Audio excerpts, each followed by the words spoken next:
Marcus Aurelius was one of the most powerful men in the ancient world, but the philosophy he left behind was not about power. It was about self-control. He was a Roman emperor, a military commander, a judge, a statesman, and the ruler of a vast empire. He had armies under his command, enemies at the borders, political problems in Rome, sickness spreading through the empire, and constant responsibilities that would have overwhelmed most people. But in the middle of all this, Marcus Aurelius kept returning to one question. How should a person control himself when the world refuses to be controlled? That question is the heart of Stoicism. Marcus Aurelius was born in 121 AD into a wealthy and respected Roman family. He was educated in literature, law, rhetoric, and philosophy, and from a young age, he was prepared for public life. Eventually, he became Emperor of Rome. Ruling from 161 to 180, this was not a peaceful period. His reign was marked by war, plague, political pressure, and personal loss. Yet the book for which he is remembered today was not written as a public speech or a political manifesto. It was not written to impress an audience. It was not even meant to be published. It was a private notebook, written mostly to himself, later known as Meditations. That is what makes Marcus Aurelius so unusual. He was not writing like a man trying to sound wise. He was writing like a man trying to stay sane. In his private notes, Marcus reminds himself not to be controlled by anger, praise, insult, fear, pleasure, or pain. He reminds himself that other people will be rude, selfish, dishonest, arrogant, and ungrateful. He reminds himself that the body will suffer, reputation will change, life will pass quickly, and death will come. But he also reminds himself of something more important. The mind can choose its judgment. This is one of the central ideas of Stoicism. We do not control most of what happens to us, but we can control how we interpret what happens. We cannot control every insult, delay, failure, betrayal, sickness, or disappointment. But we can examine the opinion we form about these things. For Marcus Aurelius, freedom does not begin when the world finally behaves the way we want. Freedom begins when we stop giving every event the power to command our soul. This is why his philosophy is so useful in modern life. We live in a time where people are constantly reacting. A comment appears on a screen, and someone becomes angry. A piece of bad news appears, and someone becomes afraid. A stranger disrespects us, and we carry the insult for the rest of the day. A person ignores a message, and the mind begins creating stories. A small failure happens, and we treat it as proof that life is falling apart. Modern people are surrounded by triggers. Phones deliver outrage directly into the hand. Social media turns every opinion into a public performance. News cycles feed fear, comparison, jealousy, and anger. A person can wake up peacefully and, within minutes, be pulled into someone else's argument, someone else's panic, or someone else's hatred. Marcus Aurelius would have found the technology strange, but the human problem completely familiar. People are disturbed not only by events, but by the judgments they attach to events. If someone insults us, the insult itself may last only a few seconds. The real suffering often comes afterward, when we keep repeating it in the mind. We imagine what we should have said. We build a case against the person. We feel humiliated, attacked, and disrespected. We turn one sentence into an entire drama. Marcus would ask us to pause. Has the insult damaged your character? Has it made you less honest, less disciplined, less just, or less wise?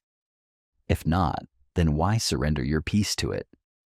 This does not mean that insults are pleasant, or that injustice should be ignored. Stoicism is not about pretending nothing matters. It is about refusing to let every external event become the ruler of your inner life.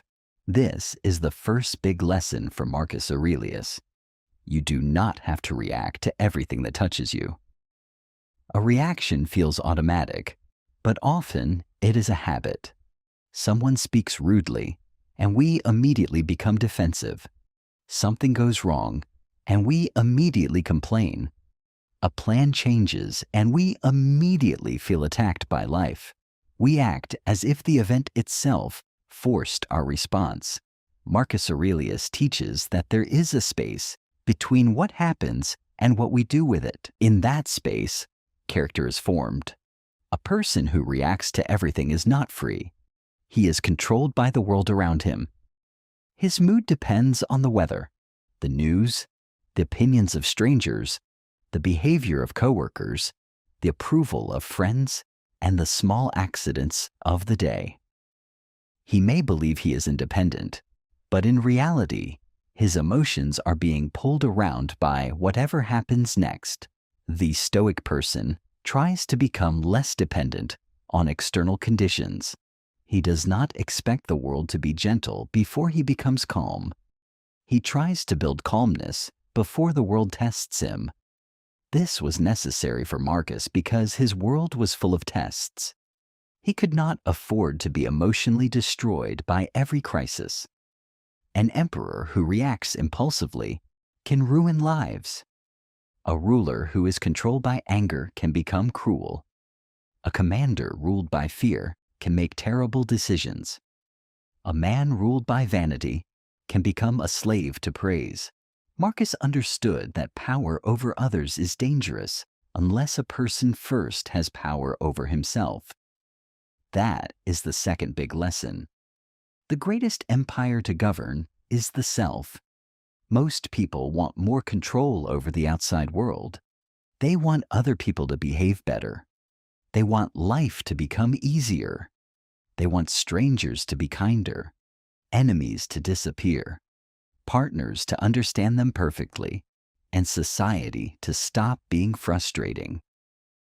Marcus Aurelius would say that this is the wrong starting point. The world has always contained difficult people. It has always contained delays, losses, illness, betrayal, stupidity, arrogance, and change. To expect life to stop producing these things is to misunderstand life. The better question is not how to remove every difficulty. The better question is how to become the kind of person who can meet difficulty without becoming worse. Marcus writes again and again as if he is preparing himself for human disappointment. He expects to meet people who are meddling, ungrateful, aggressive, treacherous, and selfish. But he does not use this as an excuse to hate them. He reminds himself that they act this way because they are confused about good and evil.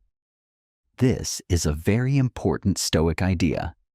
People do wrong because they do not truly understand what is good. They chase money, pleasure, status, revenge, and power because they think these things will make them happy. They become arrogant because they mistake superiority for strength. They become cruel because they mistake domination for security. They become dishonest because they think advantage is more important than integrity. Marcus does not tell us to be naive. He tells us to understand. If someone behaves badly, we should not immediately let their bad character infect our own. Their anger does not require our anger. Their rudeness does not require our rudeness. Their lack of discipline does not require us to abandon discipline. This is extremely difficult. It is much easier to mirror the world. If people are rude, we become rude. If people are angry, we become angry. If people are anxious, we become anxious. If people are shallow, we become shallow. We tell ourselves we are only responding naturally, but in truth, We're allowing other people to decide what kind of person we become. Marcus Aurelius wants us to stop doing this. He wants us to become less reactive and more deliberate. This is the third big lesson. Your judgment creates much of your suffering. A delayed train is just a delayed train. The suffering begins when the mind says, "This always happens to me. My whole day is ruined. Life is unfair. I cannot stand this." A rude comment is just a rude comment. The suffering grows when the mind says, "I have been humiliated. Everyone must respect me. I need to punish this person in my imagination for the next 6 hours." Stoicism is not saying that painful things are not painful. It is saying that we often add unnecessary pain through interpretation. The event happens once. The mind repeats it many times. A person can suffer more from his thoughts about an event than from the event itself. This is especially true today. Many people are not only living their lives, they are constantly narrating their lives to themselves in dramatic language. One mistake becomes failure. One rejection becomes proof of worthlessness. One uncomfortable conversation becomes a personal attack. One bad day becomes a hopeless life. Marcus would tell us to strip the event down to what it actually is. Do not add more than reality gives you. If someone criticizes you, ask whether the criticism is true. If it is true, learn from it. If it is false, let it pass. If something is outside your control, do not give it your soul as well. If something must be endured, endure it with dignity. If something can be improved, improve it without complaint. This is not weakness. It is discipline. In modern culture, reacting is often mistaken for strength. The angry person is seen as passionate. The loud person is seen as authentic. The offended person is seen as morally serious.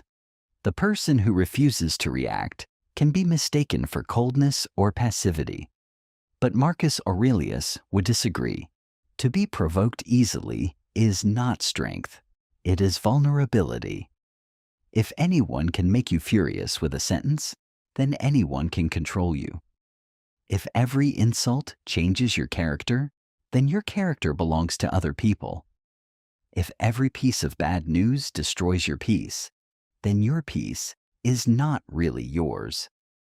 The Stoic goal is not to feel nothing. The goal is to stop being ruled by every feeling. Marcus Aurelius did not believe that human beings should become stone. He believed they should become rational, just, disciplined, and aware of their place in nature. We are social beings, and we have duties to one another. We should act with fairness, patience, and courage. But we should not confuse emotional chaos with moral seriousness. This matters because constant reaction exhausts the soul. A person who reacts to everything becomes tired, bitter, distracted, and easy to manipulate.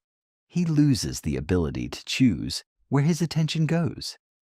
He becomes a prisoner of whatever is loudest. That is why modern life is so dangerous for the mind. There is always something to react to. There's always a scandal, an insult, a comparison, a fear, a crisis, a comment, a rumor, or a reason to be angry. If we're not careful, our whole inner life becomes a series of reactions to things we did not choose. Marcus Aurelius offers another way.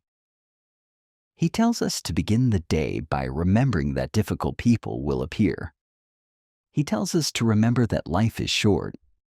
He tells us to remember that reputation is fragile. He tells us to remember that the body will age, possessions will disappear, and praise will fade. But he also tells us that our ability to judge wisely remains the place where freedom begins.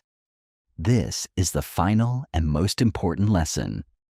You are not free because nothing can hurt you. You are free when not everything can own you.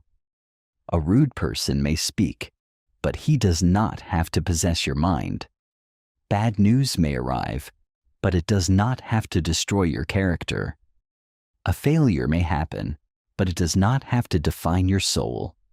Fear may appear, but it does not have to become your master. Marcus Aurelius teaches that the world will always be unstable. People will always disappoint us. Events will always surprise us. Bodies will always weaken. Plans will always break. Public opinion will always change. Death will always approach. The question is whether we will let all of this turn us into worse people. Stoicism begins with the refusal to surrender the self to every external event. It asks us to pause before reacting. It asks us to examine our judgment. It asks us to separate what happened from the story we are telling about it. It asks us to act from reason rather than impulse. It asks us to care more about character than comfort. This is why Marcus Aurelius remains so useful. He was not a monk hiding from the world. He was an emperor surrounded by pressure. He knew responsibility, conflict, illness, grief, and power. His calm was not built in perfect conditions. It was built inside difficulty. That is why his philosophy still speaks to us. We may not rule Rome, but we all rule something. We rule our attention. We rule our reactions. We rule the small kingdom of the self. And if we cannot rule that, then everything outside us becomes our emperor. Marcus Aurelius reminds us that we do not need to answer every insult, fear every headline, chase every approval, or obey every emotion. We can stop, examine, and choose.